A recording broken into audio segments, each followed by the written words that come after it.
चाहती हूँ, आपने खुद कहा कि बहुत कुछ फैलाया जा रहा है, भ्रम फैलाया जा रहा है एक तरीके से। कोरोनिल को लेकर के भी आप जानते होंगे, एक इंटरनेशनल न्यूज एजेंसी है, उसने लंदन में एक रिपोर्ट छापी इस प्रकार की कि जिसको इम्यूनिटी बूस्टर कहा जा रहा है वो फेक है। आज जब इस मंच पर मंथन में आप मौजूद हैं, क्योंकि ये सहारा बना है कई लोगों का, भारत में ही अगर एक स्टडी हो जाए तो वो दिखता है कि लोगों ने इसे अपनाया है और लोग कहते हैं कि इससे फायदा है क्योंकि उनको विश्वास है कि उनकी इम्यूनिटी इससे मजबूत होती है।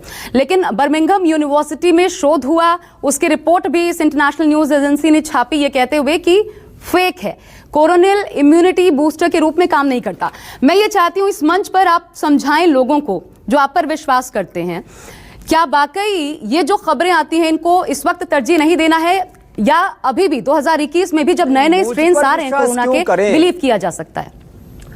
मुझ पर विश्वास करने की कोई आवश्यकता नहीं है। मैं व्यक्ति पूजक व्यक्ति नहीं हूँ। मैं कहता हूँ व्यक्ति नहीं, व्यक्तित्व की पूजा करो, चित्र नहीं चरित्र की पूजा करो।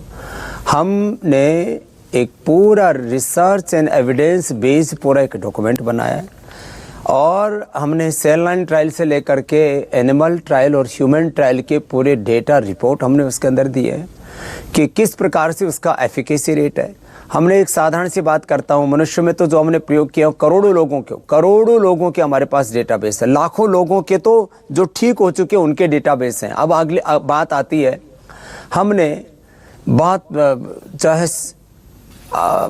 अधिक मात्रा में संक्रमित करके मछलियों के ऊपर, जेब्रा फिश उसको बोलते हैं, उसके ऊपर हमने प्रयोग किया। 100 में से माने 25% मछलियां वो मर गई जिनको कोरोनिल नहीं दिया गया। जिनको कोरोनिल नहीं दिया गया 100% वो रिकवर हो गई। ये तो मछलियों की रिपोर्ट थी। जो आदमियों की रिपोर्ट है वो अब हर रोज मेरे पास, तो मैं यहाँ योगाग्राम निरामयम में प्रतिदिन शिविर लेता हूँ, कम से कम 50 आदमी रोज आते हैं, पूरी की पूरी फैमिली, छोटे बच्चों से लेकर के, और जिनको क्रोनिक डायबिटीज़ थी, क्रोनिक बीपी था, क्रोनिक जिनको हार्ट की प्रॉब्लम थी, ओबेसिटी थी और मल्टीपल ऑर्गन फेलियर से लेकर के तमाम तरह की प्रॉब्लम थी, उन तक को बचा दिया। अब यूँ कोई कुछ भी बकवास करता रहे, हमने कहा ना, लोग अब WHO ने एक बात कह करके पल्ला झाड़ लिया। अब इनको तकलीफ ये है कि सारी एलोपैथी मिलकर के जिसका समाधान ना खोज पाई, योग से आयुर्वेद से ये समाधान, भारत से ये समाधान क्यों निकल पा रहा है?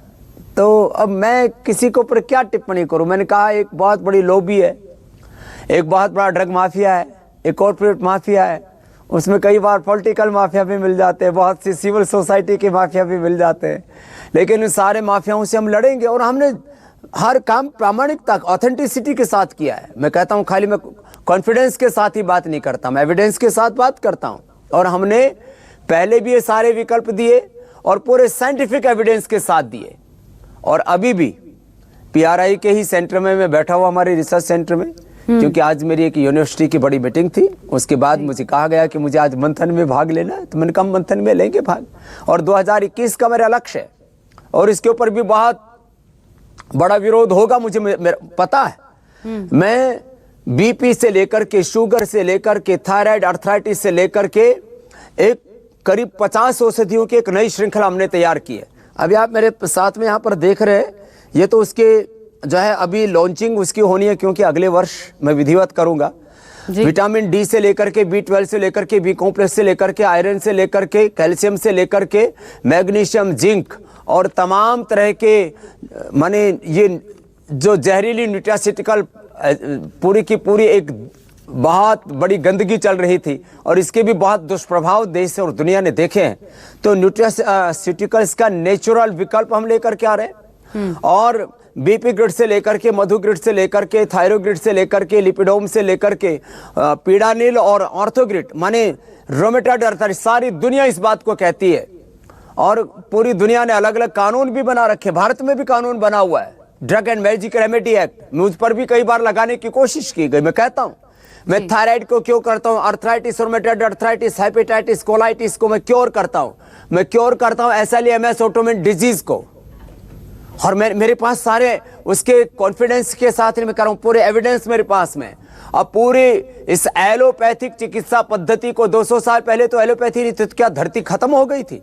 जितने लोग दुनिया में दवा न मिलने के कारण से मिलते, उससे ज्यादा लोग दवा खाने के कारण से मरते। मैं ये नहीं कहता कि इमरजेंसी में दवा मत दो, मैं कहता हूं इमरजेंसी के लिए एलोपैथी ठीक है, लाइफ सेविंग ड्रग के तौर पर कभी जरूरत पड़े तो अपना लो, लेकिन बीमारियों को क्योर करना है जिन्हें तो जिन्हें उसके आप लिए भ्रम कह रहे हमारे हैं, मैं पास एक सवाल सशक्त पूछना और चाहती हूँ वैज्ञानिक आपसे विकल्प है, कि साइंटिफिक रिसर्च के साथ